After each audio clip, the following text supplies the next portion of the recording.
Chapter 15. Beyond. Lying half dead on a backcountry road in Japan, the exact thing I needed to happen happened. When I woke up, the flesh from my back and ass was back in place, and a fracture in my skull was healed up. I was sleeping in a large bed surrounded by white walls and almost no other furniture, and a freckled young man sitting next to the bed said, in Italian, "Oh, you're awake, Jorge Joestar." "How do you know my name?" I asked, also in Italian, a fact that took me by surprise. How come I spoke Italian now? "The Japanese man who lives here has quite a useful ability. He made it so everyone coming in and out of here can speak English and Italian and Japanese, including you." The hell does that mean? Where is this? Japan.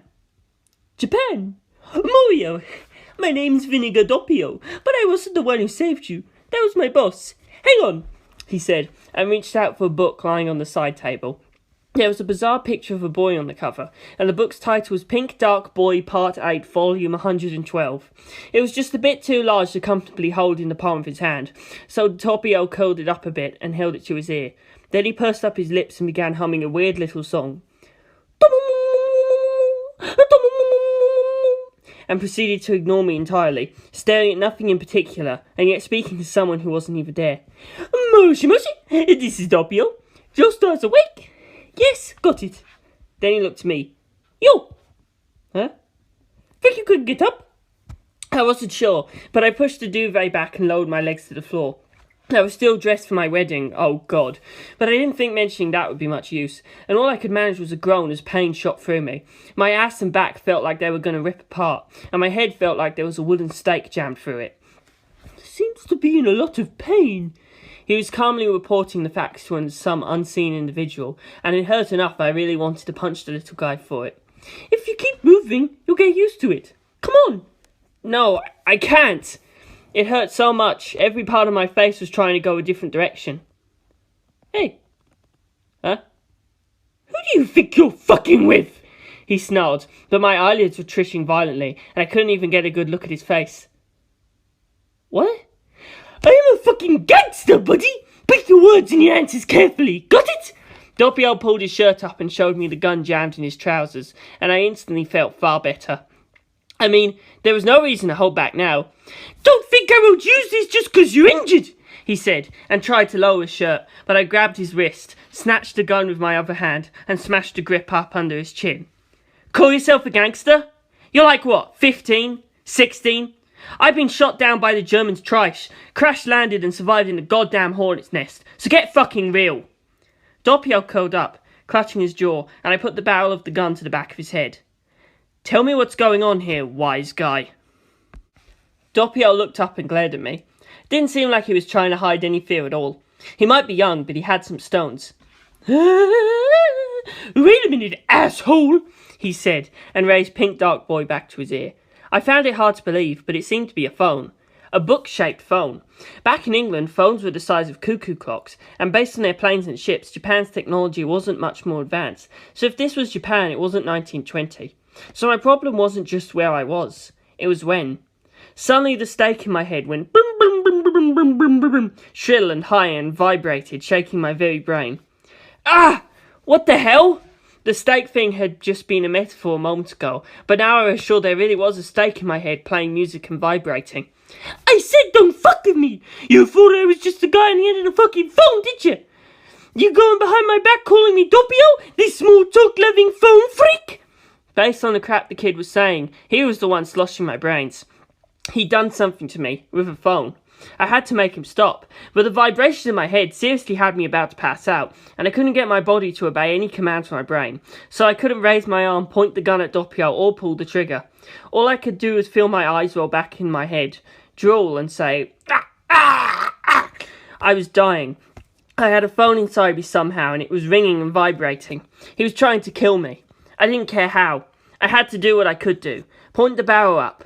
I couldn't aim it, so I brought the barrel to my own head, used my head and the floor to keep it as steady as I could, and put my last strength into pulling that trigger. I didn't need to get a clean shot through. Mechanical things would stop working if even a bit of them broke. Bang! The bullet gouged out a gouge in my skin and skull 7 centimetres long and 7 millimetres deep, and clipped about 2 millimetres off the part of my skull that's been turned into a phone. That was enough. The vibration and ringing stopped. I never had feeling in my brain in the first place, but it was still a bit numb. Motherfucker! Doppio yelled. I didn't miss the flash of fear this time. My hands weren't shaking anymore. I turned the gun towards Doppio's face and didn't hesitate. Bam! But even though I was firing from less than a metre away, not one of the bullets hit, all round up in the wall behind him. There was a man in a hat standing next to me, a gun in his hand. Knock it off, he said. He may be a bit fucked in the head, but he's a Mafia-made man, and if something happens to him, we'd have to pay it back. That's how the system works. He'd done something to make shots I'd never have missed with miss. Who the hell were these people? Making phones inside my head? How the hell was any of this possible? Hey! Shoot him, mister! Doppio yelled, and Mister turned his gun on Doppio. Shut the fuck up! I want to shoot you myself! Get your shit together, you're the fucking worst when you're like this. The fuck? You saying I'm a phoneaholic? Ring, hello, it's me, Doppio? What? I don't even know what the fuck you're talking about! Fucking halfwit! Bang! Mister fired 6 shots right at Doppio. So you can shoot him? I thought. But then I saw something. And heard them too. Tiny little people in crazy peacock clothes riding on the back of the bullets yelling, No! in deep, hoarse voices. As I stared in disbelief, they each kicked their bullet aside just before it hit Doppio, deflecting them just enough that 3 shots went on either side of his face, brushing his cheeks and boom into the wall behind him. The bullet trails left marks on Doppio's cheeks like cat whiskers. Doppio must have seen what I saw because he froze in place, not moving a muscle as Mr. cackled wildly. Hey, you big Kit Kat. It's so adobes, Doppio. The 6 tiny people hovering around Doppio's face laughed too. OMG, Doppio, looks so good on you. I love it. You gotta keep the scars. Yeah, Mr. Gunpowder. Imprint this shit now and it'll be the rendezvous of chic and avant-garde. Oh, cat is. Ugh, no way, back left, that's pushing it. You're just getting too carried away being in Japan. You're the last person we need weebing out, back left. Front and centre, you sure know how to bring it. They were quite the rowdy bunch, but were they? Were they alive? But just as I hit peak confusion, a blonde boy strolled into the room, followed by several others. He looked no older than Doppio, with delicate yet not at all feminine features. Out of all the men I'd met, he was the only one to equal Tsukumajuku in beauty. It was like there was some blinding light pouring out of every cell in his body that made it hard to look directly at him. Jorge Joestar, I apologise for my men's manners, he said. He was holding a cake of soap in his hand and came over to inspect my wound. I was 189 centimetres tall and he only came up to my chest, but he held the soap in his free hand up to the gunshot wound, and when he pulled his hands back the soap was gone and he was holding a baseball cap instead. The boy looked the hat over, then turned to the bullet-filled wall. Doppio, you turned this into a phone before you handed it to me? Shaking like a leaf, Doppio fell to his knees. I'm sorry, Giorno. I just couldn't help myself. Once it's become a phone, that quality remains, he said, staring down at the hat. It just looked like a hat to me. Hello, Jorge Joestar, he said, looking up at me. My name is Giorno Giovanna. There was a power to him, but it wasn't intimidating. That specific gnarled edge common to those in the life was nowhere to be found. He reminded me of a world-class swimmer standing on land, like he'd focused on one simple thing and made himself better at it than anyone else. But there was more to him. This boy had turned thugs like Doppio and Mister into his men, and he had some kind of mysterious ability too. He'd healed the wound in my head again. What sort of power is this? I asked. I couldn't begin to explain, he said, meeting my gaze. But we call them stands, and those with them, stand masters. This manga artist, Rohan Kashibi, has a stand that allows you to see stands, Giovanna explained, just as he made it so we can all speak Italian. Puts us on the same page. One of the men who'd come in with Giovanna was a thin man with a sullen face. When my eyes met his, he sniffed loudly. I just want you all to leave as soon as possible. That's the only reason I'm helping. You've got blood all over my bed. I'm high-strung, you know, and the clock in my study's gone missing. There's a thief among us. The Italians all grinned, and the lone Japanese man looked even less happy. I was starting to get an idea what was going on here. Some bad guys were teasing the civilians. So, now on the same page, what? Why do you want to talk to me? I understand you spent time in the company of a detective, Giovanna said. I hear your time together left you with a new type of power called a beyond. How did he know that? Oh, that was me too, the Japanese man said, waving. In times like this, I'm glad a man like you came along. Seems like you handled that mess with the Air Force commander well. I feel like you're the best man to solve this mystery. Mystery? Nobody said? The man who died here is your old friend, Tsukumajuku Kato. I suppose you wouldn't know, but the detective in charge of this case was your double, another Jorge Joestar, a detective from Fuku Prefecture. He seems to have switched places with you and wound up in England in 1920. Murder. I'm the victim. It's all yours, buddy. Tsukumajuku had mentioned this just a while ago, but I had no clue what anyone was talking about. Tsukumajuku was dead? He'd only just brought me here. And what did he mean by double? Detective Jorge Joestar, who'd switched places with me? While my head was still spinning, Kashibi Rohan proceeded to explain the gist of the case of the three murdered detectives and how their bodies had been arranged. He explained how this other Jorge Joestar had come here from Fuku, and about all the insane things that had started happening in Morio and to the world after he'd arrived here. This only served to deepen my confusion. What had once been an ordinary small town had suddenly split off from Japan, and was now an island floating in the middle of the ocean, and based on another floating island, Nero, Morio most likely had legs and was swimming with them. Apparently. What the fuck? Jorge Joestar had gone to Mars with one of the gangsters, returned with some American astronauts, only to crash land in a ball of fire on Morio. But his ship had vanished when it hit the house I was in, the Arrow Cross house, and he'd round up in the England I'd come from. And on top of that, my dear old England had been overrun with zombies, and they were headed to London, certain it had been turned into Desolation Row, a fact that made me want to get the hell back. But apparently Giorno and Giovanna intended to take control of the Passione family now that their boss was dead, and wanted me to solve the murder of their boss, Diavolo, and until then had no intention of letting anyone involved leave Arrow Cross. What's critical is that we clarify exactly who it was that killed Diavolo, when nobody who knew who he was, Giovanna said. Diavolo was found with the body of a serial killer named Kira Yoshikage, so we'd also like to clarify their relationship. And we need to figure out if the murder of Tsukumajuku, which also took place in the Arrow Cross house, had anything to do with Diavolo's case. In other words, what I'm trying to do here is understand the big picture view of these events, Joestar. I ignored Giovanna and began by picking up the copy of Pink Dark Boy from the floor, but I didn't know how to use it. I had to ask Doppio. Call England with this. He took it and glanced at Giovanna, who said, do it. So he did. Huh? Oh, come on, pull the other one, I said, annoyed. No, seriously.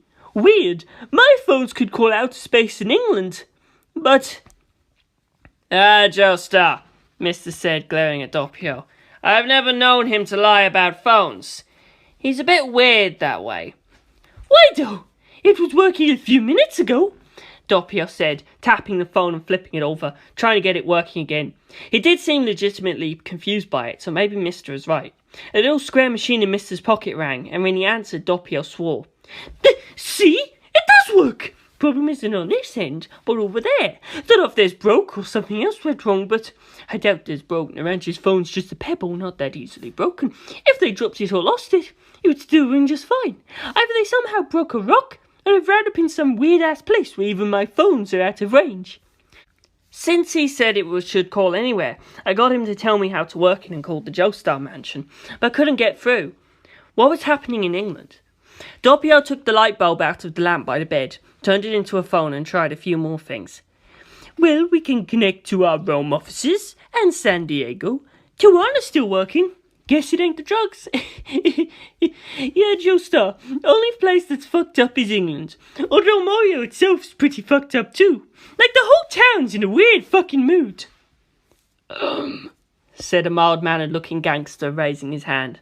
Nearby another man, one with a bob, answered like a school teacher. Yes, Fugo.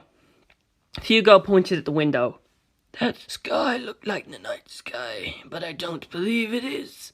We can't see the moon and stars, but there's no sign of any clouds covering them either. Instead, there's something else, floating, or rather, swimming. The window of Kashibi Rohan's bedroom was at the top of a hill overlooking the harbour and bay. There were boats in the water making quite a fuss. The boats had their lights aimed at the sky, illuminating a giant creature swimming overhead. It was a whale, and a big one, over 2,000 metres long, swimming upside down, its back to us. A great white sperm whale. Sukumujuku did say that Morio was floating upside down. Well, there's Moby Dick, Fugo said. The others let out yelps of surprise. The giant white whale floating upside down like a spaceship was not the only one either. All kinds of giant fish were swimming upside down, or flitting about in schools. Some schools were swimming around the sides of Morio, and if you peered carefully you could see black shadows gliding over the top of the hill. So, I guess this means Morio's floating upside down in the water then, Mister said. And is Morio sinking? Like, this sounds dumb, but from the water pressure? He got a lot of shocked looks for that one, and a few derisive laughs, but no one argued his point. The giant white sperm whale passed over the fishermen, lit by their searchlights. It turned slightly, getting a good look at the upside-down town, then either lost interest or ran out of breath, because it turned and dropped away beyond Morio's horizon. The surface was beneath us. Yikes! What the fuck is that? Asked a pair of sturdily built twins in school uniforms. I followed their gaze and saw a giant octopus stuck to the side of the barrier surrounding Morio, climbing up, down, the side, its suckers covering half the sky to the south. Joestar, is this any time to be sky-gazing? Giovanna said. But I'd already started thinking, not about the murders, but about how to get back to England, how to see Lisa again, how to make sure she got that wedding. The zombies must have taken over after I got sent here, so I'd already risked my wedding day. But Lisa would be fine. I knew she wouldn't die. She wasn't weak enough to get killed by any zombies. That alone I was certain of. No room for doubt in my mind. Thank you, Lisa, I thought. I may be in this crazy place in a huge old mess, but at least I can put my faith in your strength. I had to get back to her. But how? I had to use Beyond. In what way? What had I done before? I thought it through. But what had I thought specifically? I'd been told to believe in Beyond, and I would overcome it. So I tried to believe. Believing in Beyond meant there was an author writing a story with me as the main character, and in a story you couldn't have things that didn't make sense or just showed up out of the blue. So I had to create the flow. What did narrative flow mean here? If I first had to pay heed to the situation I was in, then I'd have to do as the Mafia said and solve the murder of their boss. Shit, I'm not Sukumujuku. But before I yelled that, I had another thought. Maybe meeting Sukumujuku and spending all that time with him on our adventures meant I could use that as a foundation to solve this mystery here? Yeah, that's exactly what I had to do. Fuck it. Giovanna, tell me everything, I said. Giovanna smiled like a flower blooming. First I do as I was asked. Diavolo and Kira Chicago's bodies were lined up on the floor of the study. We were forced to grab them and haul ass out of the house temporarily when the damn spaceship crashed. But when the ship vanished and the house rebuilt itself, we brought them back in. The place are a shit show right now. And in a case like this, you've really got to be a fucking stand master to stand the case of solving it, said a stand belonging to one of the sturdily built Japanese twins, Nijimura Fukushii. I feel like that's a typo there. It was called NYPD Blue. Some stands had minds of their own, I was told. Not just him. Kashibi Rohan's girlfriend, Raimi, looked totally human, and was giggling and whispering in Kashibi's ear as he muttered sullenly about how unfair all this was. Was this any time to flirt? Anyway, Diavolo and Kira had their throats slit from ear to ear. Loads of blood. When they told me Tsukumijuku's throat had been slit too, I got pretty agitated, but I forced myself to concentrate. I had to look at these one at a time. Kishibe used his stand, Heaven's Door, to turn the two bodies into books. The sides of their faces split open, and when their skin peeled back like pages, leaving a big hole where the eye had been. But every page was filled with the word death in different languages. Apparently while people were still alive, you could read all sorts of information about them, their past, their personality, even things they themselves had failed to notice or had long since forgotten. But at the moment of their death, all of this was overwritten.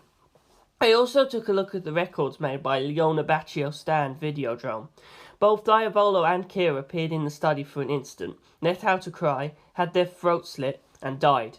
Kishibe had him pause Videodrome a moment before their deaths, and turned these recordings into books, but both volumes were almost entirely blank, with only the most basic of personal information recorded within. Just their names and stands. Everything about their feelings or memories was totally gone.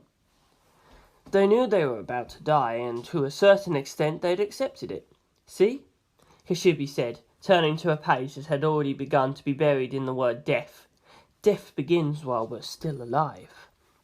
And these two were murdered, and their bodies abandoned, right where Kishibe and the police were moving in and out of here. How could that be? Were Japanese people way more self-absorbed than I'd ever imagined? I couldn't tell what passed for morality here in the future. Didn't matter. I just had to get all the facts lined up. Kishibe made it so that they were no longer books. Any images of the killer? I asked. Baccio shook his head. These are records of the victims' lives only. Were they brought here and killed at the same time, or is there a time lag between the two murders? We can't tell from the recordings, Baccio said. All we can tell is what happened to each one individually. But we can say that the estimated time of death for both of them is 12 hours ago at 8 a.m. this morning. What happened to them?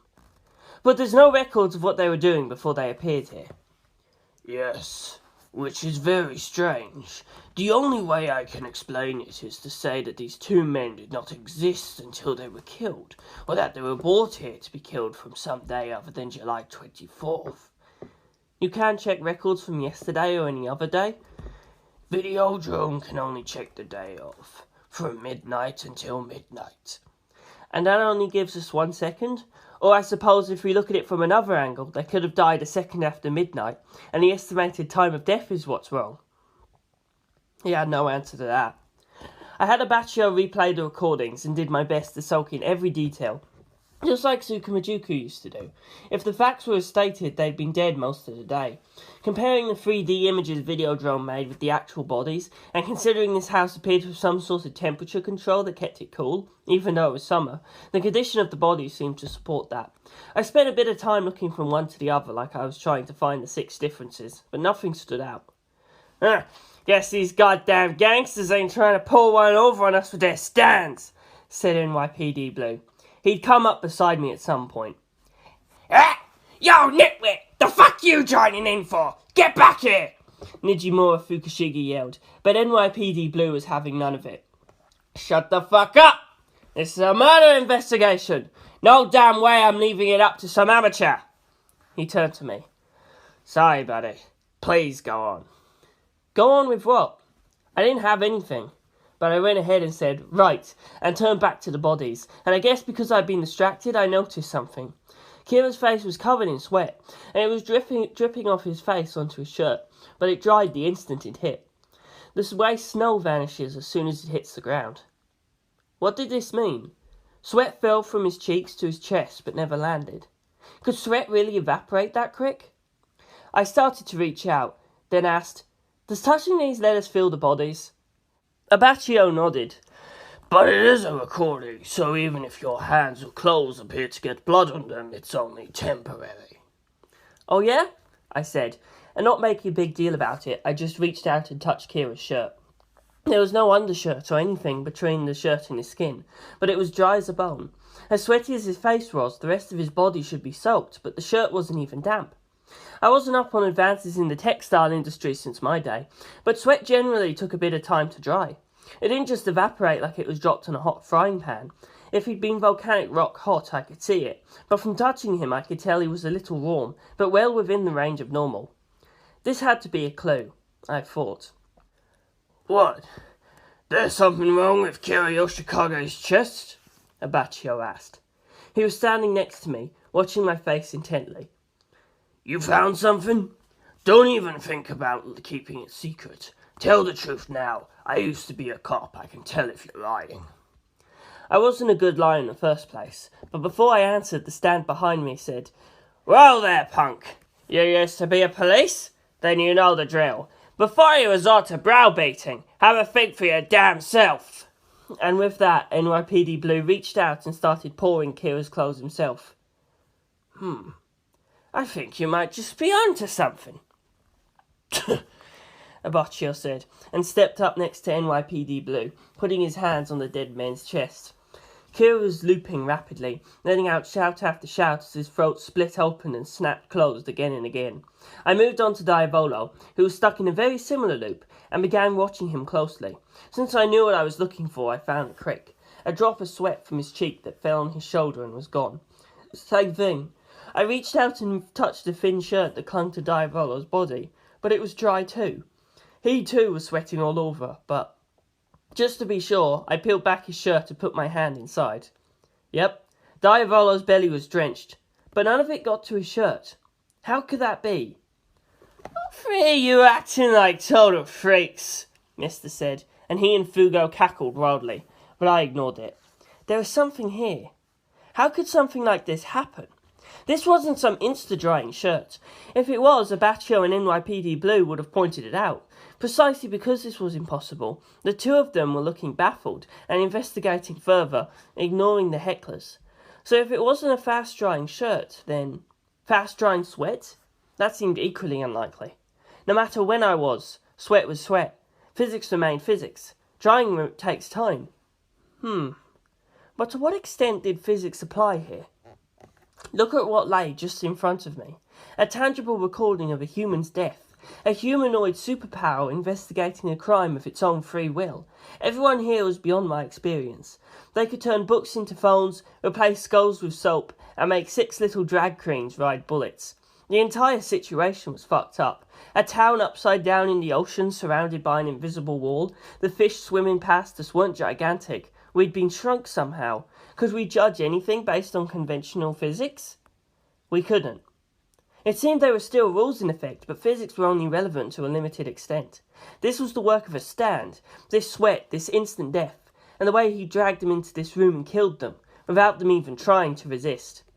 If physics didn't apply, then perhaps things that should take time not taking time was... Wait. Time? Kira Yoshikage's stand, Killer Queen, could turn time back an hour with bites to dust. King Crimson could predict the future and erase that time. Both stand powers involve time, and both owners of these stands lay here dead together.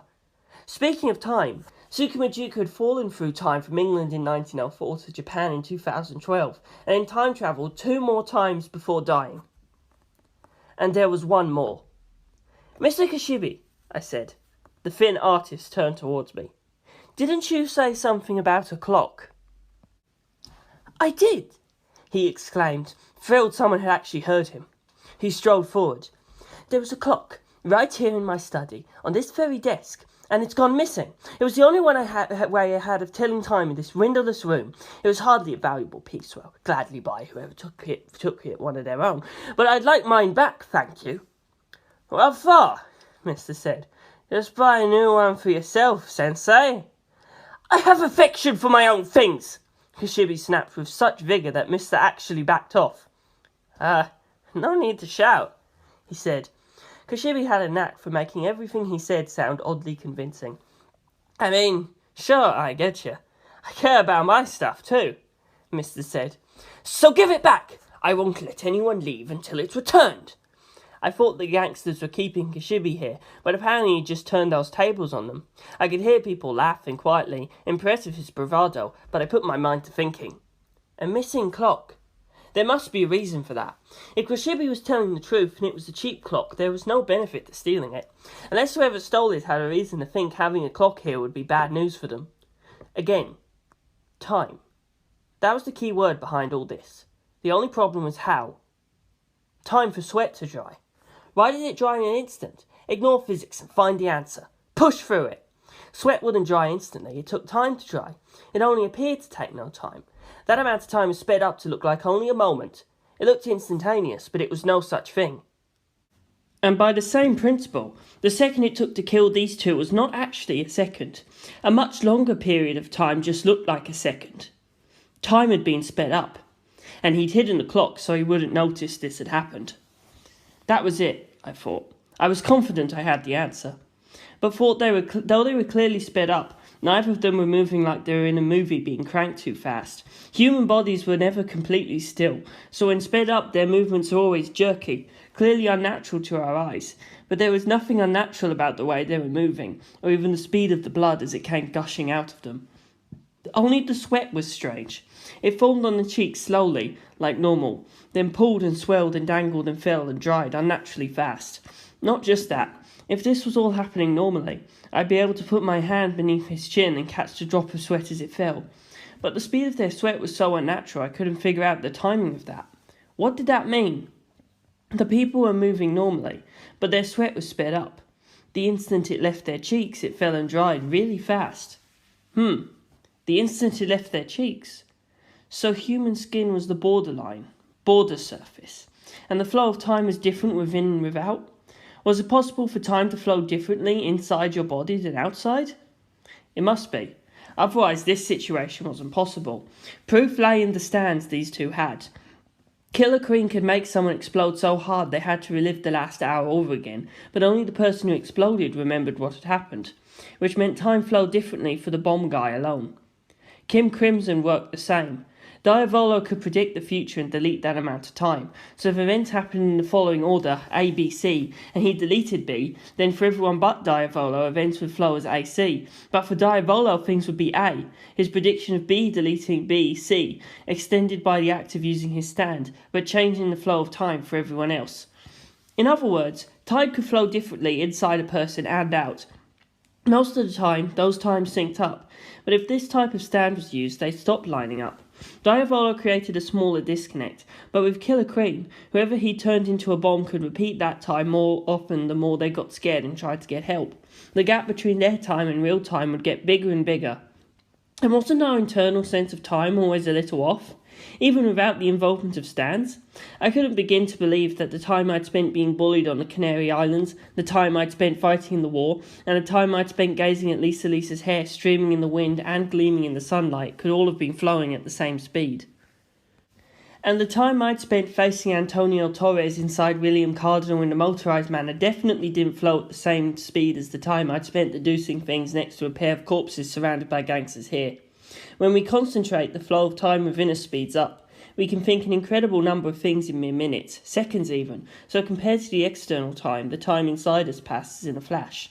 Like, wait, had it really only been a minute? So right this very moment, as the wheels in my head spun furiously, I was building up a gap between my internal time and the time outside of me. If time within a human being was different from time outside of us, then if you were to control one of these times, which would it be? Killer Queen turned back time inside the bomb person only, and King Crimson deleted a portion of time that only he had experienced from the timeline outside of him. And here some unknown individual's stand had sped up the external time for Diavolo and Kira. This 1 second they spelt yelping and dying might well be only a second for them, but externally a much longer period of time was taking place, super compressed. I wasn't yet sure how long that was, but at the least I'd solved the mystery of the sweat. And I suppose I'd also explained how no one had witnessed their murders. Mr. Kashibi, is it at all possible that this room could have been left empty for, say, an hour, around 8 this morning? Huh? No way, Kashibi said. That would have been the absolute busiest time. All the cops flooding in because we'd found Tsukumajuku's body. Okay. Yeah, it wasn't just their murders nobody had seen. Nobody had seen the bodies lying on the floor. So it seemed likely time had been sped up around them from midnight to the estimated time of death to the time they were found. And if he could compress 8 hours to a second to kill them, why not keep it up and do another 12, bringing us to 8 p.m, the present time? If 8 hours took a second, and midnight to right now was 20 hours, then that was about 2.5 seconds. It wasn't out of the question for there to be 2.5 seconds in which nobody was in this study. Assuming the same scale, obviously they could have sped things up even more after their deaths and made those 12 hours into 1 second or 0.1 seconds, but for the moment I just needed a figure to theorise with, so let's go with 2.5 seconds. They were both killed in the first second, and in the next 1.5 seconds 12 hours worth of decomposition occurred. In only 1.5 seconds? Looking at the bodies, this had clearly happened, but was there any way to be sure? Mr. Kashibi, do you happen to have a body thermometer? Kashibi grinned at me. I do. Are you planning on doing an autopsy? I was a bit taken aback, but I guess it wasn't out of character for this guy. Yeah, if you've got anything else, that would help. I do indeed, Kashibi said far too happily. I'm drawing a horror mystery manga, you see. I was curious to know just what coroners do. I've never tried them on a real dead human, but you find dead birds and cats as you wander around town, and they were most illuminating. I wasn't the only one who'd gone quiet, but Kashibi paid no heed at all, and began expounding the details of his experiments on dead animals until his girlfriend put her hand over his mouth. Oh, the body temperature, right. I'll bring the whole lot. Thanks. I turned to the duo, glaring at the mystery of the dry clothes in Videodrome's recordings. Abaccio, NYPD, I'll need your help with this. What? Abaccio and NYPD Blue had clearly both been so preoccupied they'd missed what we just said. We're going to perform a simple autopsy, I said. Mind taking the rectal temperature? What? Now look here, buddy. I'm just a regular police. I ain't up for no CSI shit. They both spoke at the same time, but when I said, you can't let an amateur do it, they reluctantly agreed and took the thermometer from Kashibi. He had too. You did sterilise them, right? Abaccio said suspiciously. Kashibi was indignant. Of course I did. How rude. Who knows what awful bacteria lurk in the guts of wild birds and cats? But I washed and disinfected them. Wild birds? The last time I used them was on a wild boar. It must have wandered down from the mountains, got hit by a car, but it was luckily hit in such a manner that the body was intact, and I took a photo every hour, stuck the thermometer in its rectum, and kept detailed notes on the state of the body. I even edited together a video. If you have 15 minutes to spare, you could see a boar be entirely consumed by maggots and reduced to nothing but bone. Abaccio was looking a little green. Kashibi hastily wrapped things up. At any rate, those are quite clean. So Abaccio and NYPD Blue took their temperatures, and they'd both gone down between 10 and 11 degrees. Helpfully, Videodrome also allowed us to measure their initial temperature from when both were still alive. Neither Diavolo or Kira Yoshikage were at all overweight, so their temperature would drop 1 degree an hour for the first 10 hours, and then half a degree for every hour after that, so it fit my theory exactly. Next we examined the inside of their mouths and their eyes. Their mucous membranes were partially dried. Corneal opacity was about half peak, usually reached between 24 and 48 hours after death. Then the post-mortem lividity. We lifted the bodies and checked, and the colouring was pretty much at max. This hit peak after 12 hours, so was also consistent. The bodies were quite stiff, right at the peak of rigor mortis, also reached 10 to 12 hours after death. Good. That's enough, I said. Both Abaccio and NYPD Blue collapsed to the floor. Figure anything out? Abaccio asked, but I ignored him. I dodged the thermometer that came flying and fought through the sound of the thermometer shattering and Kashibi's yelp of anger. Explanations should only occur after all deductions were complete. Cops are always so impatient, no matter the time or the place. The bodies definitely had approximately 12 hours worth of decomposition. I'd been proceeding with my theory unchanged while we did the autopsy, so those first 8 hours must have felt like 1 second to Diavolo and Kira. But their corpses seem to have experienced the 12 hours since their deaths as 12 hours, not 2.5 seconds. So maybe this stands time compression somehow excluded living people? No, humans weren't the only ones who experienced the flow of time. Animals felt it too. And zombies.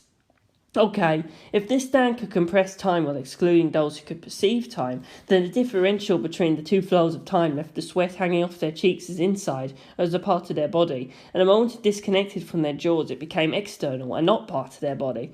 It looked like their clothes also counted as external, but could that be because Diavolo and Kira weren't in any condition to consider their clothes as part of their self-image? In other words, what counted as internal was based on what your mental image of yourself extended to, and everything else counted as internal and thus became affected by the other flow of time. So I thought. Next I had the killer's profile. He was a stand master with a stand that could speed up time.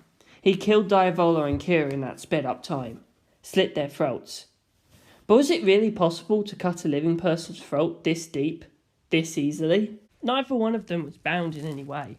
And they were stand masters, so even if they couldn't move their stands, they should have been free. Had the stand master been hiding somewhere so they couldn't fight back? That didn't make sense. Diavolo had his stand out, and King Crimson would know the attack was coming and make it so it never happened. Kira too. If he just used Killer Queen, he could make anything it touched explode or turn into a bomb, but somehow he couldn't defend himself. They were up against a stand that could speed up time. There was a rule that there could only be one stand per person, which meant we could also say that the killer couldn't do anything else. His stand couldn't hide him. The only thing he could do with sped up time was move really fast. But was it that hard to avoid an opponent who was just moving fast when you had bombs at your disposal? I wasn't sure, so I did the math on it, and if 8 hours were passing in a single second, and the killer came running at Diavolo and Kira at 10 kilometers an hour, then relative to them he'd be going 288,000 kilometers per hour. 800,000 meters a second, 241 times the speed of sound. That seemed pretty fucking insane. How would you even think to put a bomb out? At any rate, they clearly couldn't use their stands. Or didn't. Why? Was their opponent too fast for them to do anything? If he really was going 241 times the speed of sound, that made sense. But they both had glazed over eyes, and were just staring at nothing, not even trying to resist. They looked like they'd already given up. But this was a Mafia boss, who'd led a group of stand master gangsters like Giovanna, and a serial killer who'd survived in a small town like Moria while being chased by multiple other stand masters. Would they simultaneously give up on surviving this and just wait to die? No, absolutely not. Diavolo's predictions used his own internal time, so it would still work, and however fast the killer was going, he'd still predict the attack 10 seconds ahead of time and make it not happen. He would have done that. Any soldier would. No soldier stood around with their gun holstered waiting to be shot. No matter how fucked you were, if you still had your knife, you'd use that. And if you were out of bullets, you could use the pommel. And if your dander was up, you'd give it a shot barehanded. And if you were so gravely wounded you couldn't move, you could still try and bite them. But I didn't even try to resist, I thought, forcing myself to think this through. What if they were in a situation where they couldn't use their stands or thought it wasn't necessary? Couldn't use them.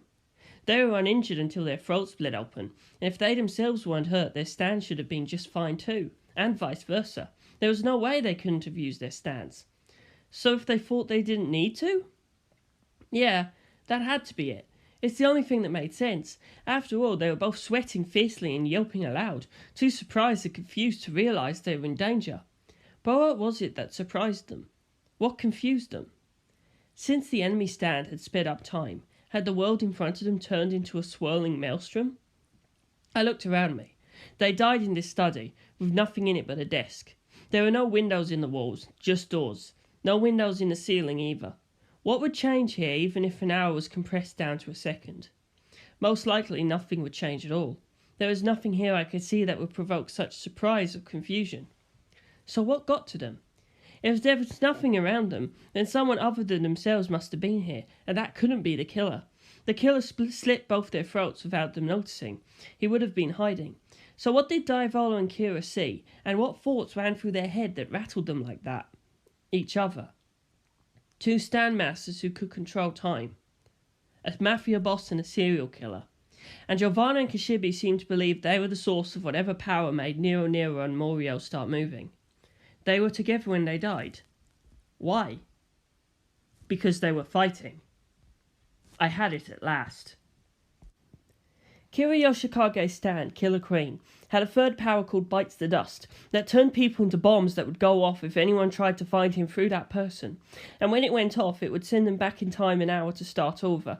For a serial killer who wanted only to live his life without attracting attention, this was the ideal power. The bomb would go off if they so much as said his name. And if anyone unwanted died in the blast, he could just defuse the bomb after winding back an hour and undo the fated death.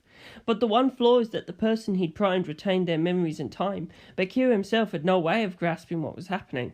Since he had no idea who his bomb was killing, he had no way of knowing who was coming after him, and unless he looked into it, he had no way of knowing just how close they were getting. Of course, he could just keep his distance from that person he turned into a bomb and preserve his peaceful life that way, but while he was active, he couldn't use any of Killer Queen's other powers, so he was left rather defenseless. And even if he was forced to defuse Bites the Dust without knowing what was going on with it, he might leave people after him alive, inadvertently sparing them their explosive fate. He'd have to make sure that didn't happen, and the only way to do that was to get close to the bomb, which also put him at risk of encountering those after him. The only way to compensate for this flaw was to avoid the fear and trouble caused by distance from the bomb, and become the bomb himself. Killer Queen's normal abilities were enough to kill anyone who got in his way normally, but by using Bites the Dust on himself, he could reset an hour of time when it went off, figure out a better way to kill whoever was after him, and correct any errors he'd made. He'd gain knowledge, experience, and foresight. Since he was a serial killer trying to hide his true identity, he had to pick the time and place to safely blow up his enemies, but Bites the Dust made that discretion unnecessary. No matter who was watching, he could just blow up whoever he wanted to. Then go back an hour, wait until the time that enemy blew up, at which point fate would kill them off for him, leaving no one around with any idea why they suddenly blew up. That hour reset was very effective. So with a detective dead and more detectives gathering in Morio, Kira set Bites the Dust on himself so he could be prepared for anything. At which point Diavolo appeared. What could happen then? Kira's Bites the Dust would activate, trying to kill Diavolo, but King Crimson would sense that future and prevent it from happening. But since the result of the explosion was that time is fated to turn back an hour, Bites the Dust would still send him back. But in that case, Kira would have no memories of having blown Diavolo up, so he'd try to blow Diavolo up again. King Crimson would delete it again, but the hour reset was still fated to happen. So every time Diavolo deleted his own death, time would be reset an hour. Kira and Diavolo would be trapped in an infinite time loop. The only one who could change fate in that hour was Kira, and the only way to escape was to defuse Bites the Dust. But when a serial killer and a Mafia boss were facing off, was that something that would even occur to him? Especially since Kira would know time is resetting, know he must have blown someone up, but have no memory of doing so. That would make him incredibly nervous. Kira had no way of knowing what King Crimson's power was, so his best option would always appear to be attacking him with Bites the Dust again. But no matter how hard he tried to get rid of Diavolo, Diavolo could make all his attacks not happen. And yet, the more desperate Kira got, the more he'd depend on Bites the Dust somehow bringing a better result. The time loop they were trapped in would shift a bit here and there, but essentially continue. I was pretty sure that was the basic gist of it anyway. Like Tsukurajuku had always said, when you're right, you know it without verifying. For the first time I knew what he meant. He wasn't just referring to confidence. Detectives didn't just believe in themselves. They believed in anything. The world and God. They were convinced that the state of all things existed for themselves. That gave Beyond power, and Beyond gave them power. With Beyond on my side, I could move forward without hesitation. To the next problem. Why did this have to happen at the Arrow Cross? The flow of time is divided by human consciousness. Was it possible for a stand attack to penetrate that fuzzy barrier? No, and nor had they. If Diavolo and Kira had had their own perceptions of time sped up, that time would vanish at the moment of their deaths, the sped up effect would end, and their bodies would be left lying on the floor. But despite no such thing happening, their bodies had begun to decompose, and Kashibi and the police had gone in and out of the room without ever seeing the two bodies because time in the Arrow Cross house had been sped up. Arrow Cross could do that. Strictly speaking, the former version of it, Cube House. A house was not a person. A house had no consciousness. With any normal house, if the killer's stand tried to speed up time, it would be left manipulating the boundless infinity of time-space. Manipulating time for the world itself. And not just Earth, but all of the universe, which I couldn't even begin to imagine. But even if that was possible, once time sped up, humans would notice that it wasn't matching up to their internal time and panic. For a killer just trying to kill two men in secret, Mass hysteria was less than ideal. But the Arrow Cross house, the Cube house, was no ordinary house. It was a stand. The area of consciousness of a stand with a human name, Sugimoto Raimi. Its construction contained a space-time of its own. A tesseract. Arrow Cross was built on top of the Cube house. With that in mind, I asked Kishibe, "Bring me all the clocks not in the study." Kishibe grinned at me. "You're starting to act like an old-time detective. No explanations along the way, huh?" He and the other Japanese people started gathering clocks. How did modern detectives act? 1 clock from each of the 4 sunrooms, 4 clocks in all. I inspected them. All clocks showed the same time, 8:15 p.m. What the fuck? Even the second hands are perfectly in sync.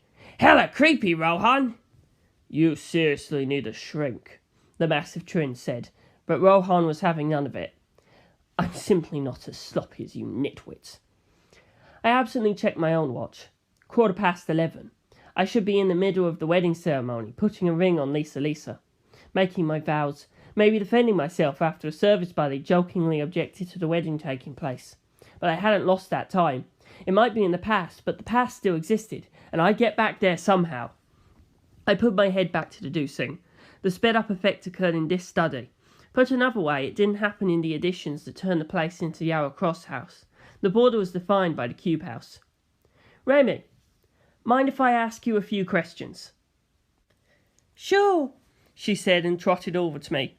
"Solving things is going swimmingly, is it?" "Swimmingly? Did it look like that?" I was taken aback for a moment. Then I realised time was flowing differently inside me than it was for the rest of them. "Raimi, I wanted to ask about this building. About the Cube House." Yes. From what she told me, the facts that Cube House had been in Nishiak Katsuki and that it had been moved to Morio were both second-hand, and all she remembered was finding herself here in Morio, as the Arrow Cross House, with next to no memories of anything that came before. "Stands can grow, they unexpectedly evolve," Kishibe added. He'd been listening to us talk. "It's only natural that you're not the person you were then, Sugimoto." I suppose he meant that to be comforting, and she smiled back, but I spied a trace of sadness to it.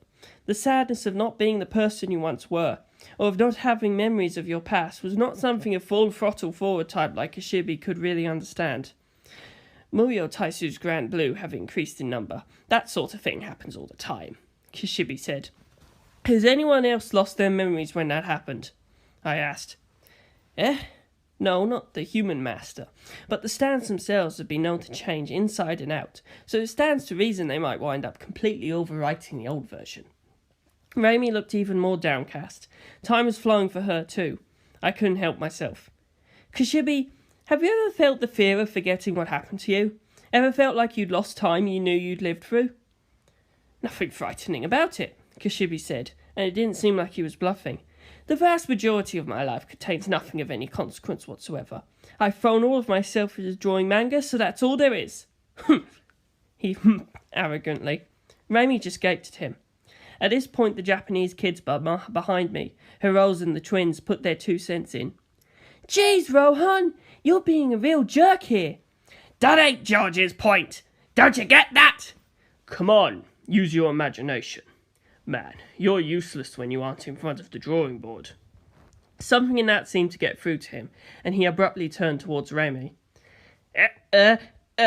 No, I wasn't thinking. Just because I'd be fine doesn't mean you are. Sorry, how thoughtless of me." He clapped his hands together in front of him and bowed his head low, and this was so desperate that Raimi almost burst out laughing. "Okay, that's enough, Rohan. You really do live for manga, don't you? I understand the point you're making too." "No, I'm really sorry. I sometimes forget to distinguish between myself and other people, and assume everyone else can do what I can do. Other manga artists criticize me for that all the time. I'm really not trying to be a conceited ass. I just expect too much from people. That's entirely my fault." "That's the most arrogant thing you've said yet." "What the? You expect too much from people? Just how amazing do you think you are?" "You gotta be kidding! That's the dumbest thing I've ever heard!" Hirose collapsed, laughing hysterically. I'd assumed Kishibe was joking too, but he seemed genuinely pissed at us. "What's so funny? Koiji, I'm trying to apologise seriously here and you mock me for it." Eh? Seriously? Hirose's laughter subsided, replaced with a look of glazed horror. Raimi laughed. You're hopeless, Rohan.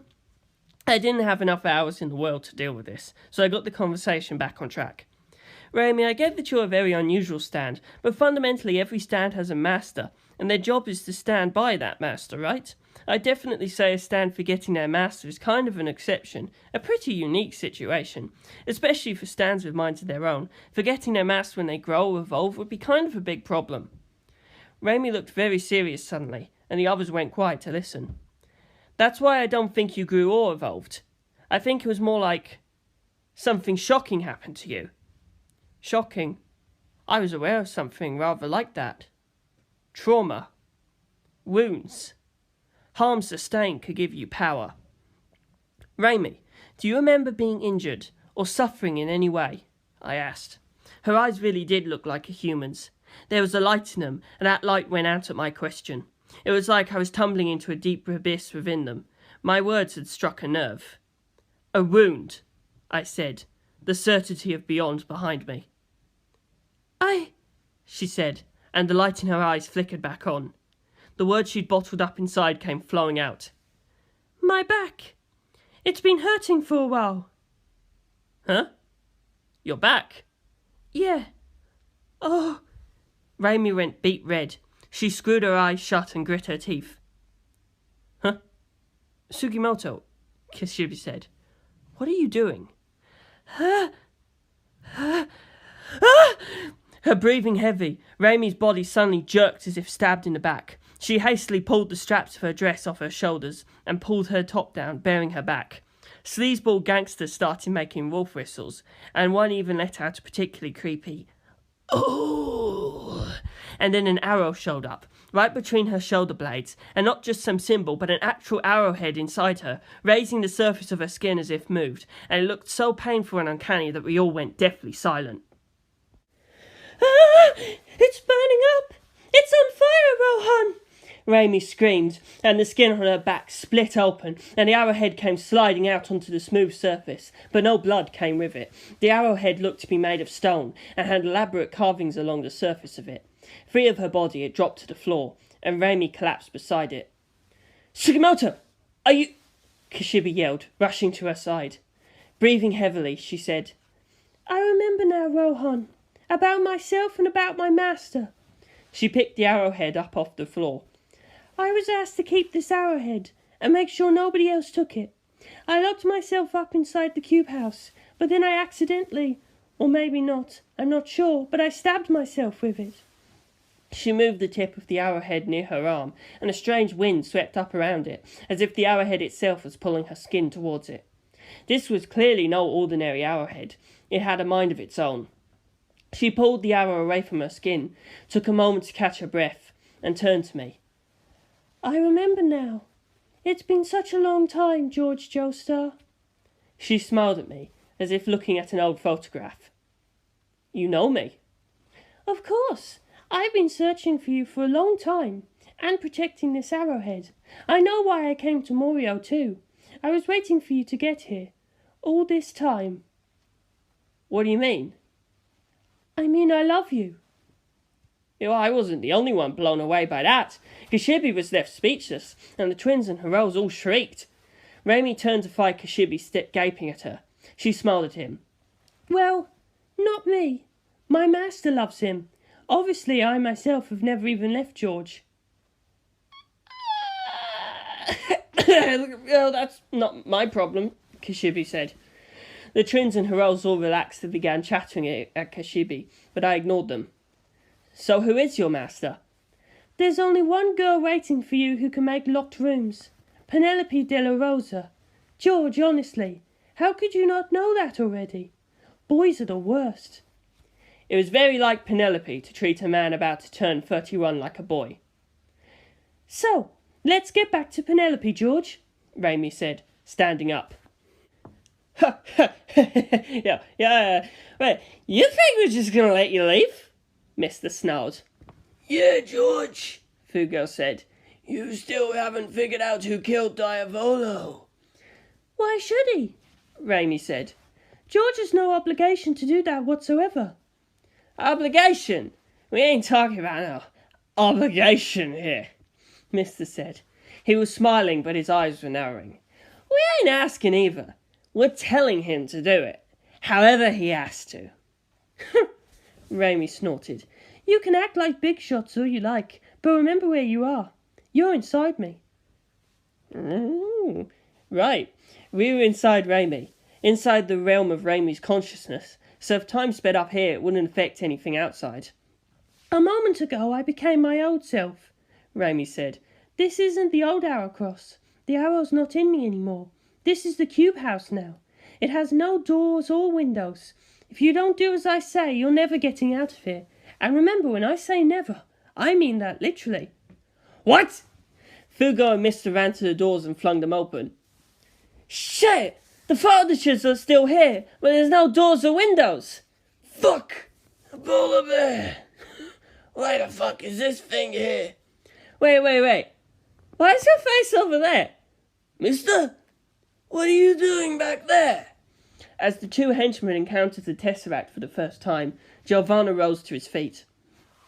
It looks to me like you've already figured everything out, he said. Joestar, will you share your answer with us? I ran over my reasoning, if I could call it that, in my mind again. I knew what the killer's stand must be. I could sketch a fairly complete picture of how he'd done it. There weren't any mitigating circumstances that countermanded it. But I didn't have his name. What had Tsukumajuku done in moments like this? He just left it up to the mood or the energy in the room. By acting the part, he'd get things going his way. That was all detectives did. They'd create the flow, create the mood, the same way that Beyond did. Believe. I don't know the killer's name, I said, but I know their stand. It has the power to speed up time.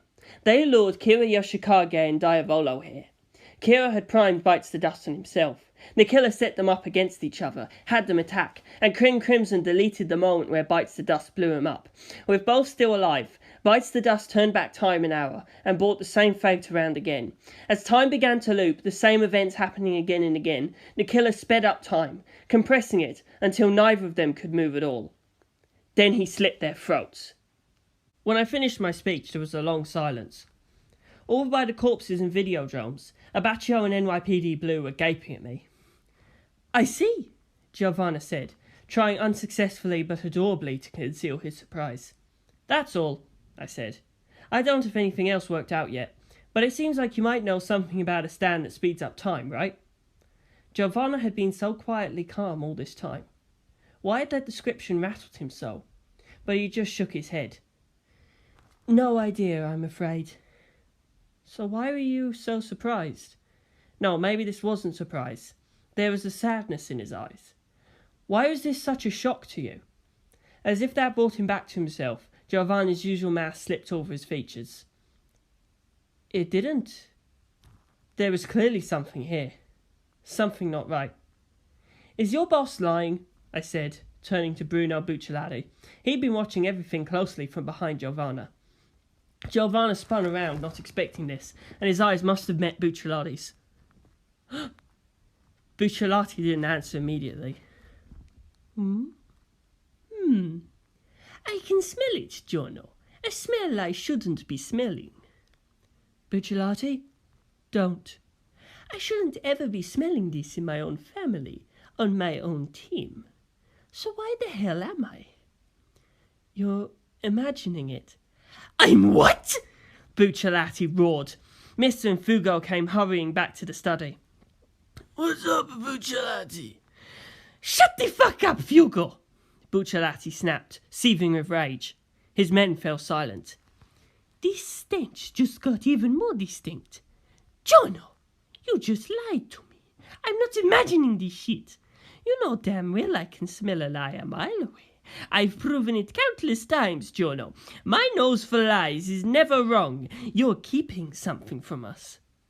I don't even need to lick that cold sweat off your brow. You're lying! Spit it out, Giorno! What the fuck are you hiding? Giorno said, then sighed. I was just a bit thrown by Joestar's reasoning. I mean, this stand speeds up time. How would you ever fight that? He wasn't a Mafia leader for nothing. He'd recovered his calm and the cold sweat was gone. Wait, The sweat that was on his shirt was already gone. Liar! Bucciolati screamed. Then he grew deathly quiet. Giorno, tell me the truth. If you're hiding something, I have to dig after it. It can't be that important. I'm not saying we can't have secrets from each other. I respect your privacy. This line of work, that's all we have sometimes. But right here, when Passion's top dog has just been murdered, there's nothing worth hiding, Giorno. Say it, Giorno! Say it! He rose to a shriek at the end, and his stand appeared behind him. It looked like a girl, and held a needle and thread in its hands. Don't, Bucciolati! If you don't tell the truth, I'll stitch your mouth closed! Do it, stepmom! As the female stand grabbed Giovanna's lips together, stuck the needle through them, pulled the thread after and began sewing them together at fearsome speeds, Giovanna yelled, Bucciolati! No! I'm not the one lying. I was lied to! What? Bucciolati said and stopped sewing. I'm the one who was betrayed. What do you mean? By who? Giovanna fell silent. Behind me, NYPD Blue suddenly said, The fuck is this? I turned around and found NYPD Blue still examining the bodies. His hands were on Diavolo's corpse's face, but they weren't just resting there. Diavolo's face had opened up, and he was looking inside. Kashibi Rohan's stand, Heaven's Door, which turned people into books filled with their memories and history. NYPD Blue and Abaccio had a brief whispered conversation about something, and then Abaccio turned to me. What do you make of this? Diavolo's face was in book form. The pages spread open. The pages were all covered with the word death in all kinds of languages, but Abaccio was pointing at the very bottom of the page, some tiny, tiny letters in either corner. The right page read 121. The left read 123. Huh? I said. This was weird. Right? Abaccio said, and flipped to a different page. The right read 237. The left read 239. It only had odd pages. Were pages missing? No. If that happened, 2 sequential pages would be missing. This was something else. I picked another page and looked at the front and back of it, and the front was 323, and the back was 325. This book only had odd numbers in it. What the? I looked up, and Kashibi had come up behind us and was peering over our shoulders. Any idea what this means? I asked. Kashibi put his hand to his lips. I've never seen anything like it. I can only think of one explanation. NYPD Blue and Abaccio said as one. Someone else had the even pages. Kashibi said much the same thing. I stopped looking when I saw the word death everywhere. How careless of me. Diavolo had a split personality. Come on, Giorno, spit it out, Bucciolati yelled. Who is it who betrayed you? I don't know, Giovanna said, his eyes hollow. God?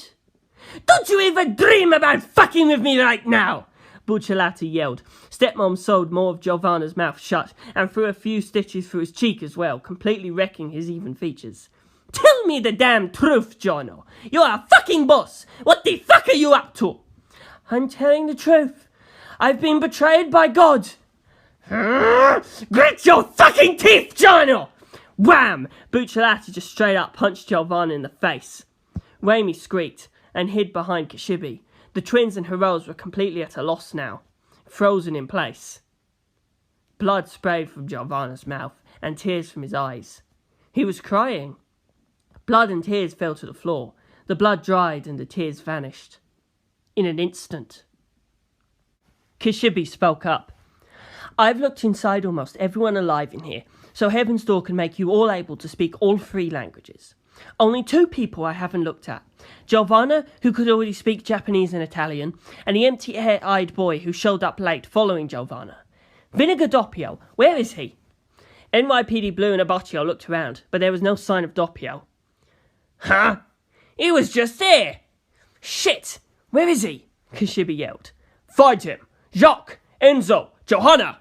Nijimura Moriotaisu yelled, unleashing his stand, which looked like 3 dolphins. Might be faster to call him, Abaccio said, grabbing Pink Dark Boy off the floor. A moment later, rang from under the floor. Hello, hi, what's up? Call me anytime. I'm Shiny Sparkling Doppio, and I love phones! His bright voice, and then some dolphins squeaking, and he yelped, "Ah! What the fuck?"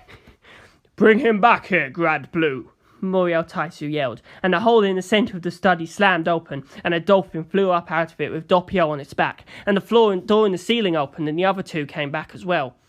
"Hey, what the fuck? I'm on the phone!" Doppio snarled, holding his shoe to his ear, barely holding onto the dolphin with his other hand. "Pah! Trying to run?" Kishibe cried. "You can't escape from the cube house." "Heaven's door!" I wasn't super sure why he was shouting his Stan's name, but he rapidly drew a transparent figure in the air, and Doppio's face exploded. The pages of his book flew open, and his hand slipped off the dolphin's fin, and he fell to the floor, rolling several times. "Everything you said was half-crazed, and I've had my eye on you. Let's have a look." Kishibe strolled over to him and checked the pages of Doppio's book. "Huh?" he said, flipping through several more pages. "He's got odd and even numbers. He's normal. He's just a little nutty," Kishibe cried. All eyes shifted towards the only other candidate. With all eyes on him, Giovanna stared off into space and whispered, "Are you abandoning me, God?"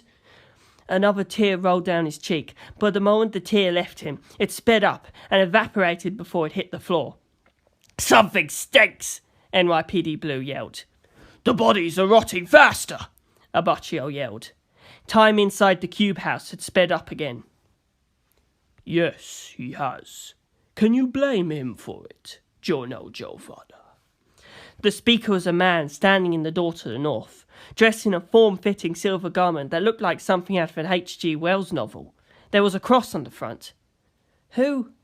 The Japanese Trenton heroes yelled. "Enrico Pucci!" So that was the name of the man who could speed up time. "God is gravely disappointed in your weakness," Pucci said. "Giorno Giovanna, you failed to bear the burden of your sins, failed to get your own hands dirty, pushed all the bad things onto a poor other mind you made within you, just so you could be a good boy. Then you tried to play the hero, and punish Diavolo for handling your dirty deeds. What a shameful tale. Thus God forsake you. You can feel it, right? He hates sad stories like that more than anything. He won't have anything more to do with you. That's why he sent me here to take care of you. You will never see his face again, but if you have any last words for him, say them now." Giovanna wiped his tears away with his arm. "You saying that will not make me believe it, and I will not be giving you a message to take back." Pucci said nothing but crooked his head. "Huh?" Bucciolati's half-sewn threads dangling from portions of his face. Giovanna smiled. "You don't get it. You aren't here to finish me off. I'll be finishing you.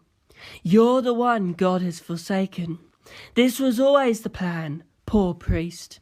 If only you'd never realised how you've been used, you might have been happy to the bitter end. But I am the son of a God who is both kind and cruel, and I must act accordingly. Father Pucci, my father never expected anything from you. He knew you would never be able to connect the loop. That was never possible for you, or for any version of you. He sent you on this path, knowing that only too well, because you being on this path was part of his plan. You are a half-formed man, driven by fruitless desire, a narrow-minded man, unable to accept anything but your own ideals, a self-absorbed lowlife who has the gall to try to bask in God's love, so vain you'll do anything for a modest scrap of praise, and for a fleeting moment's emotion, you'll act as if you've risen to heaven and activate your bizarre power.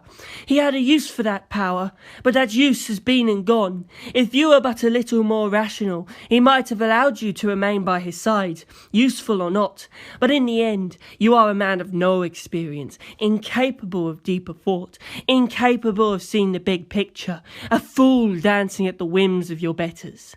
Since he saw no value in keeping you around, he's tossed you aside like yesterday's trash.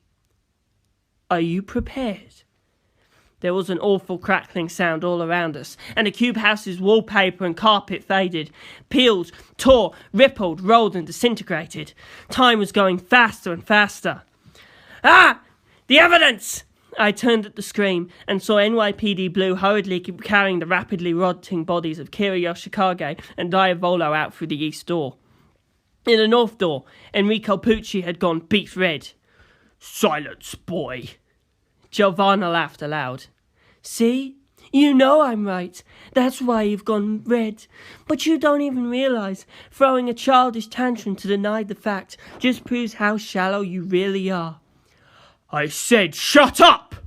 You mean I'm so flustered I can't come up with a comeback, so please stop talking, sir?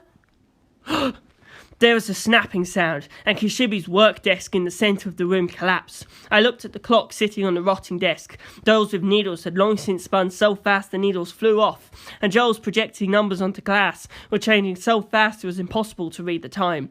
I could barely even read the date, but I could just about see the thousands place in the year changing. 5, 6, 9, 13. Wow, I thought. They even included a fifth digit. The desk had turned to dust, and even the sturdiest of the clocks at last stopped working and turned to dust as well. You're going to die, but first, I'm going to slaughter all your men, Pucci yelled, and if he used this sped-up time against us, there was no way we could stop him.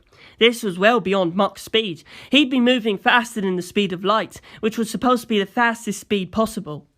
But even now, Giovanna just smiled. Father Pucci, do you know what this insect is? He said, pointing to the air. There was a rhinoceros beetle flying there. Huh? Pucci frowned. This is the arrowhead I just took from Raimi, Giovanna said. I turned it into something living to prevent the flow of time from damaging it. Given the size, a Japanese rhinoceros beetle was a good fit.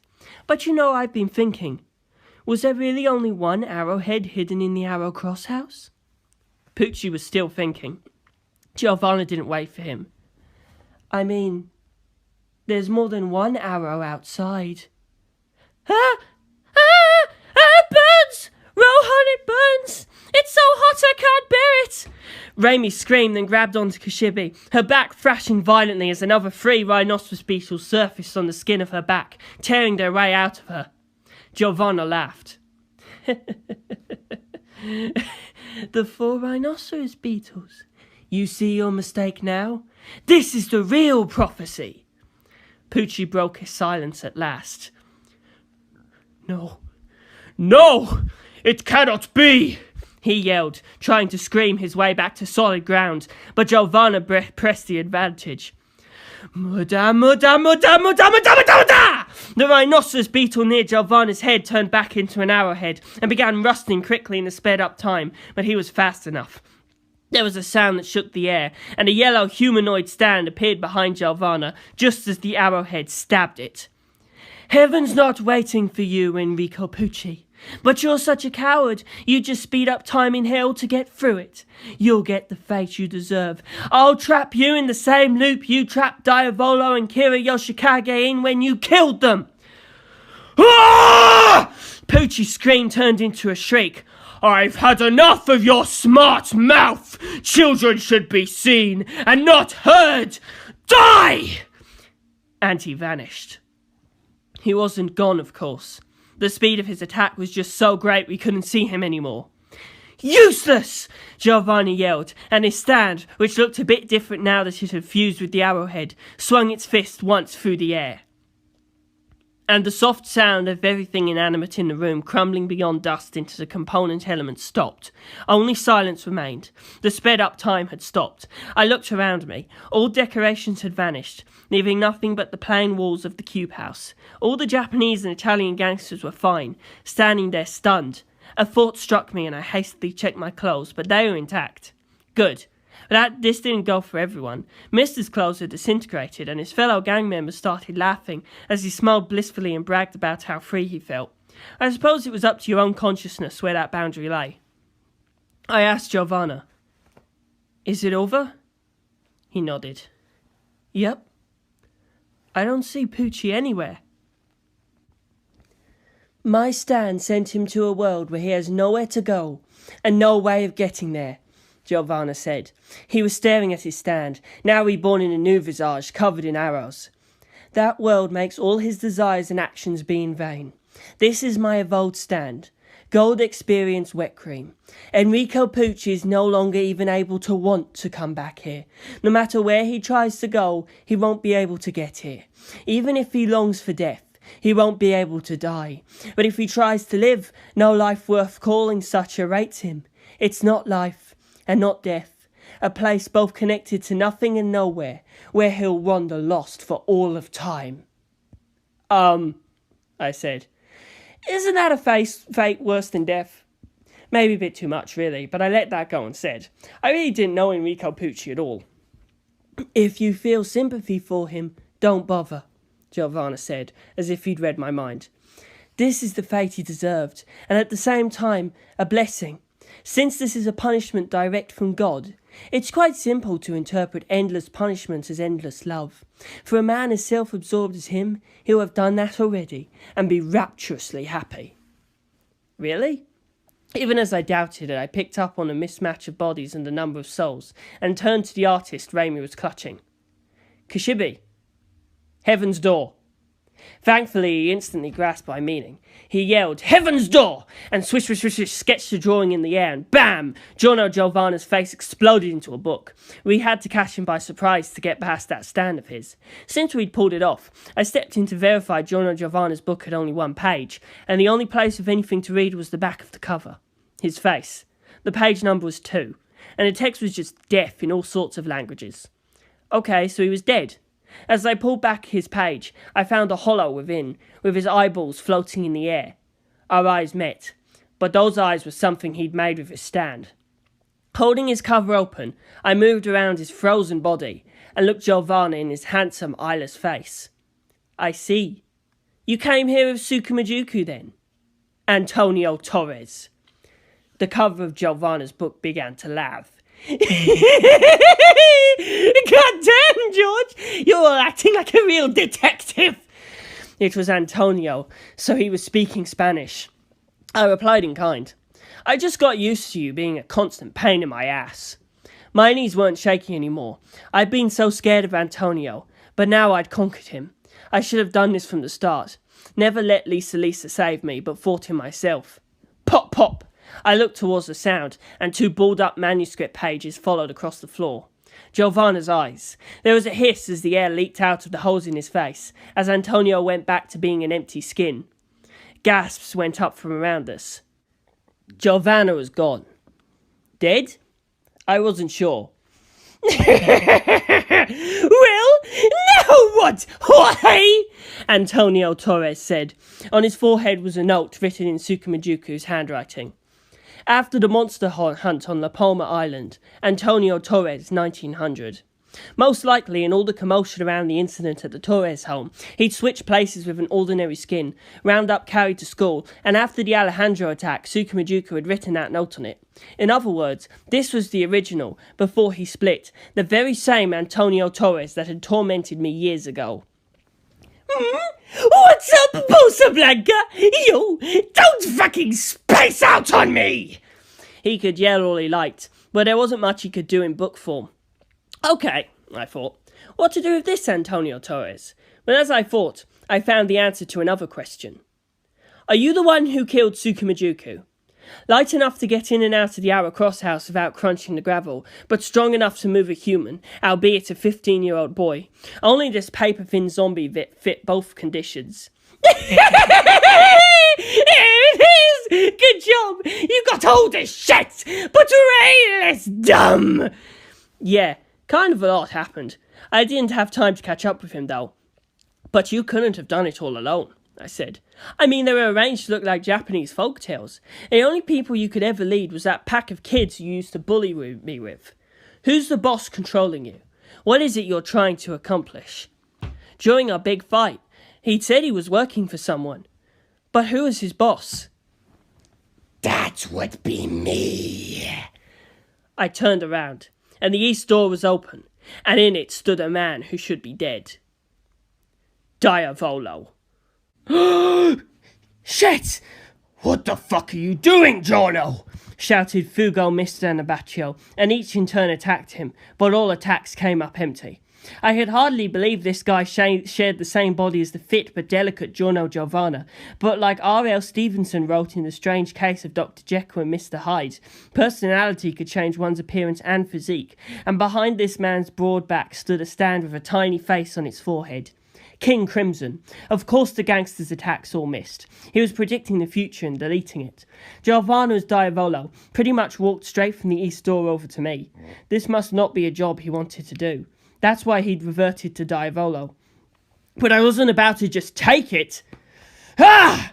I let go of Antonio Torres and made a fist. Right then, Diavolo! I gave him my best punch. Of course, I didn't come anywhere near him, but it didn't even feel like he needed to delete time, which made me very sad. Vroom! I felt a horrible blow, and looked down to find King Crimson's arm sticking through my chest. Quite a lot of blood was spilling down on the now carpetless floor of the cube house. I was about to pass out. I avoided the heart so you won't die yet. You need to come with me, Jorge Joestar, for an audience with the secret emperor. Fuck no, asshole, is what I wanted to say, but all that came out of my mouth was a horrible whistling sound. He threw my body over his shoulder, hole and all, and began walking away.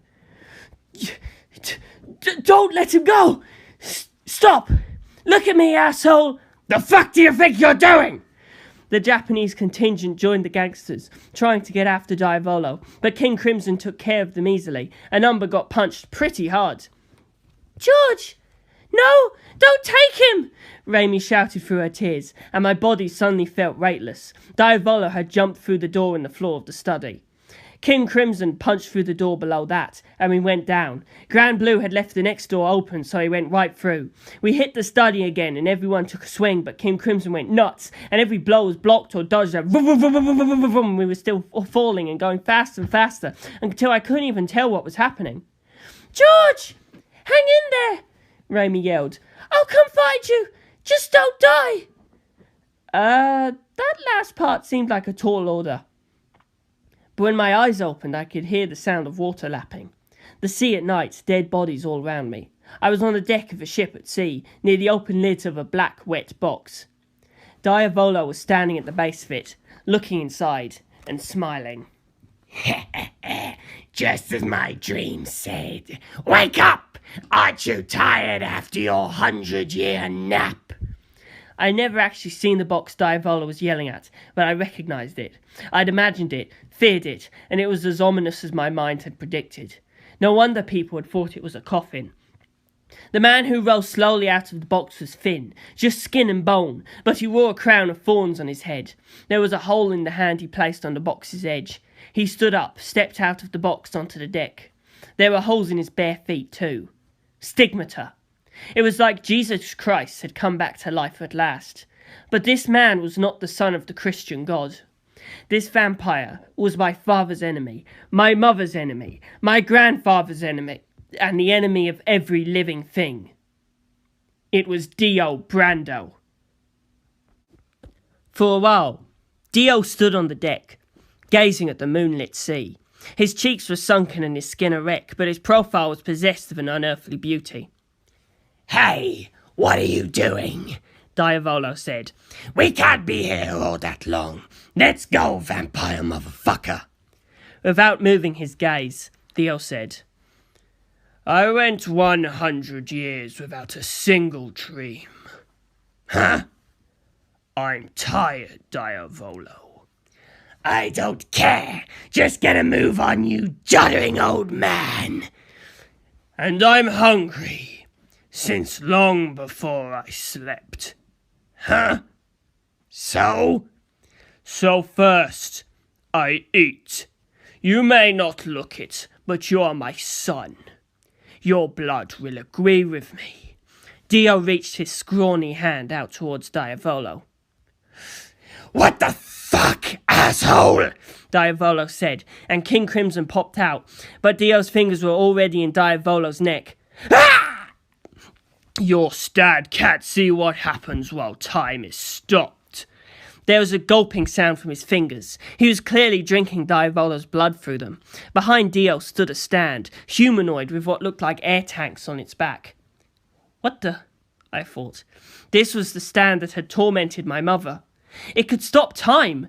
How the hell could anyone fight that? I was still dying here, so perhaps it didn't matter. There wasn't anything I could do. Dio let Diavolo fall to the floor, kneeling by his side. And when it comes to my blood, I can make prophecies of my own. The crown of thorns on his head began moving on its own. Was that a stand too? But Bucciolati had said there was a rule, only one stand per person. Then I saw it. As life returned to Dio's body, I saw a star-shaped birthmark on his left shoulder. The mark of the Joestars. A mark an adopted son like Dio Brando should never have. He'd stolen that from my father, stolen everything from the head down, and either the crown of thorns or the air tank guy was my father's stand. I thought so. Your blood agrees with me. Dio grinned. As colour came back to him, he grew younger. Bathed in moonlight, he was almost glowing. But it's not enough. You were originally such a tiny man. So weak. Don't die! He roared, yanking his fingers out and kicking Diavolo in the head. Ah! You still have work to do. Keep your wits about you. Or would you rather I made you into a filthy zombie? At this, Diavolo reached out a trembling arm, as desiccated as Dio's had been before, and touched Dio's feet. Take me there, and don't try anything funny. Bad children get punished by Daddy. He turned to me. That goes for you too. You even think of moving, Daddy will make you fetch a switch. Come on, you fool! And with that, Dio stomped on Diavolo's head again, and there was a sound of bone cracking and a groan, and Diavolo and Dio vanished. They travelled through time, just as Diavolo and I had left the cube house and come to this ship. The cube house's tesseract construction worked precisely because it was a house, allowing for an infinite tunnel through the centre. Anyone who fell through, by what logic I did not know, would wind up able to time travel, like Tsukumajuku had. Tsukumajuku had come here from Nishiakatsuki to work as a detective, and figured out that Cube House was built to have a time travel device within. He'd led me places twice, and then had been murdered by Antonio Torres, who'd been travelling with him. Said Antonio Torres had come to Nishiakatsuki on his boss's orders, which had been relayed to him by the Japanese-Italian gangster Giorno, but the main orders had all come from the true boss. If he ordered every appearance of 11-year-old Antonio Torres, then he'd been on La Palma in 1900, Wastewood in 1904, and all over England, France and Germany in the war that started in 1914. The only boss that could do that was a vampire that could time travel. Dio Brando.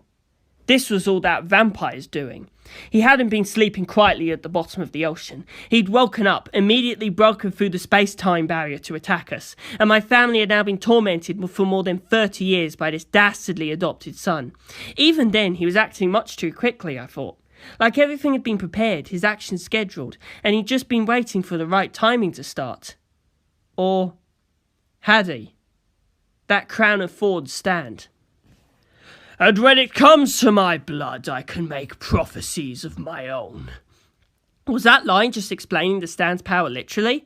In that case, he may have predicted a lot about me. Maybe he'd known everything. I could only hope that wasn't true. But if he knew my entire life story, perhaps even up to the moment of my death, right here, that would explain why he'd been unimpressed by our arrival. It was all part of his plan, and he was simply annoyed by anything that slowed him down. You may not look it, but you are my son. Your blood will agree with me. What did that mean? Was it possible he had a child born and raised in Italy? Giovanna? Whose life and fate he knew as well as my own? How much of the future did Dio know? I went 100 years without a single dream. Had he spent the entire time peering into the future of his crown of thorns stand? At the bottom of the sea? For 100 years? I passed out, and I dreamed of Lisa. Wake up. Dio said, stomping on my face. I opened my eyes to find it was almost dawn. The sky was beginning to lighten. Diavolo was lying on the deck next to me, painfully thin on the brink of death, and one other, a half-naked man with long hair and horns on his forehead. This man's eyes were open, but he didn't appear to be alive. But from the colour and pallor of his skin, he didn't look dead either. He had bite marks on his throat. Was he a zombie? But he was an unusually gorgeous man, and I found it hard to believe he could be a zombie. Plus those horns. I'd never seen a vampire or a zombie with horns. Who was he? What was he? We have no time. We must hurry before I'm no longer a vampire. Dio was acting very odd. His step was unsteady, he was covered in sweat, and his gaze unfocused, like he was sick, and he held a large eastern sword in his trembling hands. Dio caught me looking, and as exhausted as he looked, he still managed to grin.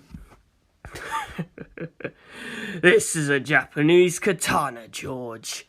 Beautiful, isn't it? Supple and strong.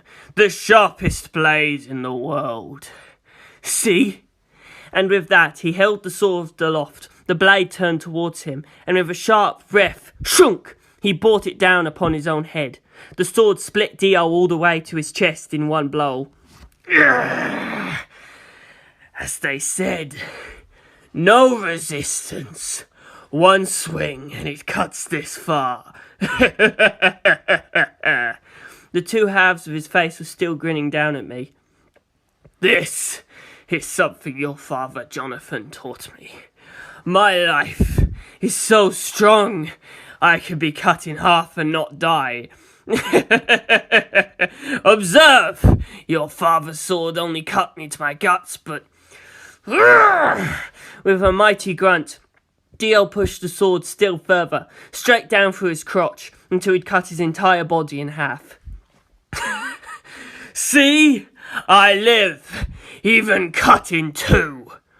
I was pretty flabbergasted, but I wasn't really sure if it was showing on my face. Dio didn't seem to care if I reacted one way or the other. That was fine, I thought. You're a damn fool, Dio. I don't know what the shit you're up to, but while you're showing off, the sun's rising behind you. And farewell, Jorge Joestar. A man with no hamon, no stand, and nothing else to write home about. Dio raised the bloody sword, and I could do nothing to stop him. He was right. I couldn't use hamon. I didn't have a stand. But I did have beyond. As I remembered that fact, I realised Diavolo had turned back into Giorno Giovanna and had his stand out. Gold Experience Requiem. The stand that turned everything to nothing. Go for it! Like I said, I know what my blood will do. Dio's stand was out, cut in half but still moving, its hand around Gold Experience Requiem's throat. I don't care if I kill you, Giorno. Do you want to die right now? Lying on the deck, red marks on his throat like he was being strangled by an invisible hand, Giovanna said, I don't mind, but I do have one favour to ask. What? Make me the one who gets your soul. Make me your Dio Brando's double. No, it won't work with you. The train robber's son doesn't have the star mark. Train robber? What? But I have it, Giovanna said. I am your true son, father. What? Dio pointed his sword at Giovanna and cut his clothes at the left shoulder, checking. He did indeed have the star mark. Are you? I cancelled my own death, survived in a place between life and death until I arrived here. I followed you here to this far-off universe and waited, so I could be useful to you, father. So I could become you. As Giovanna spoke, the crown of thorns appeared on Dio's brow again. He was looking at the future. I didn't pay much attention to you after you took Diavolo down, but it seems that is your fate. It is the power of my will, father, Giovanna said, tearing up. Without hesitation, Dio thrust the sword into his heart. As Giovanna died, Dio said, "No time for idle chatter." Giovanna reached his arm out towards Dio. Then it fell to the deck. In Dio Stan's hands, Gold Experience Requiem faded and vanished. Something hot and furious rose up inside me, and I longed to fly into a violent rage, but I couldn't move so much as a finger. I wanted to scream but couldn't make a noise, wanted to howl but all I could manage was some pathetic snivels. Dio looked annoyed. "That's no way to cry," he said. "Are you not Jonathan's son? Your father cried rather a lot, but never in quite that pathetic a manner."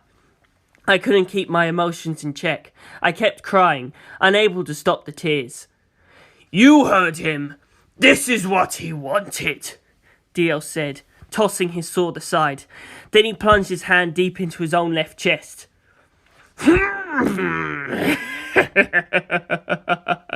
He laughed. "I have come to know the shape of life, to understand it. I can remove it." He pulled his arm out of his chest, carrying with it a translucent half Dio. He was holding half his own soul in his hand. "Thus I divide my own life." The way he spoke, as if convincing himself, was how I behaved when trying to use Beyond. Forcing myself to believe, because in belief lies power.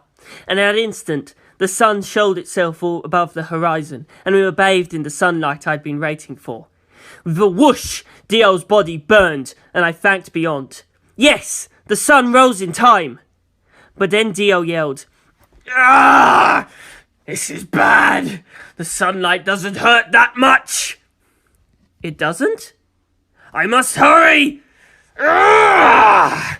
he yelled, and took the left half of his soul soundlessly from the left half of his body, and shoved it into Giovanna's dead body.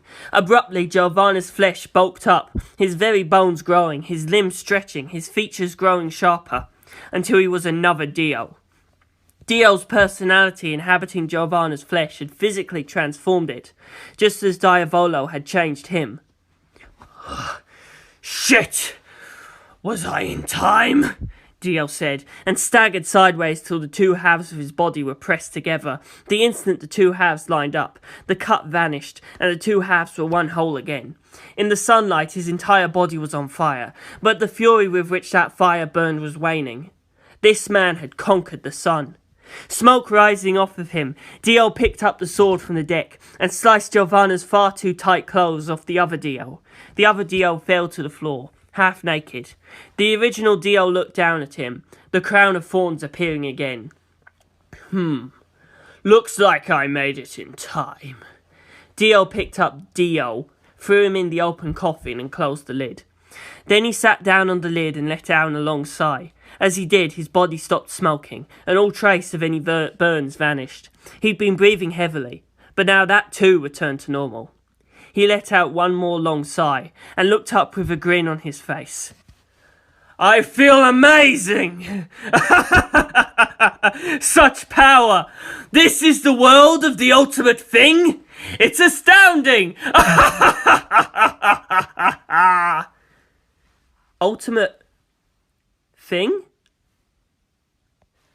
Dio stood up and walked over to the man with the horns lying on the deck beside me. He bent down beside him and with a pleasant smile bit him. He began drinking the man, chewing as he went, the speed with which he ate growing until he was straight up devouring the man.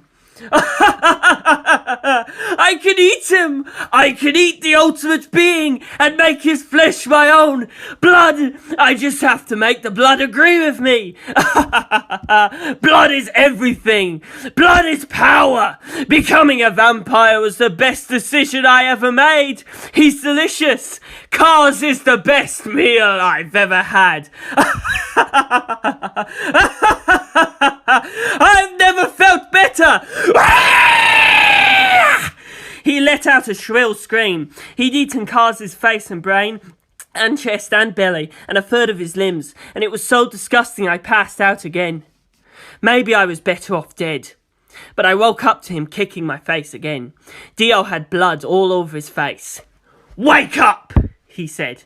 "I could just leave you here and let the vampire me snack on you when he wakes.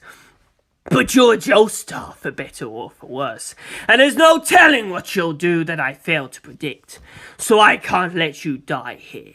Take me where I'm going while the cube house effect is still on you. I didn't have the energy to do anything. Go ahead and toss me aside, don't worry. I'll hide and sleep for 2 years until the fake me that shares my mind and soul is killed. But come for me then so I can collect the stand again. Then go to the Canary Islands, to England, and in the same place, on the back of Morio, to 2012's England 36 times through the birth and death of the universe. Your wife is waiting for you there. Lisa. Even now that made me want to try a little harder. I managed to push myself up on my elbow, just high enough to see that there was something Japanese written on the deck in blood. A dying message left by Giovanna. Dio couldn't read it, but I knew hiragana well enough. Courage. Of course. He was telling me to be brave. Giovanna had sacrificed himself to save me. Shit! 'Cause I didn't have enough courage, he'd had to die. I couldn't just manufacture narrative flow. If I wanted this beyond to start working for all of us, not just myself, I needed courage. I had to start being more proactive. End of chapter 15.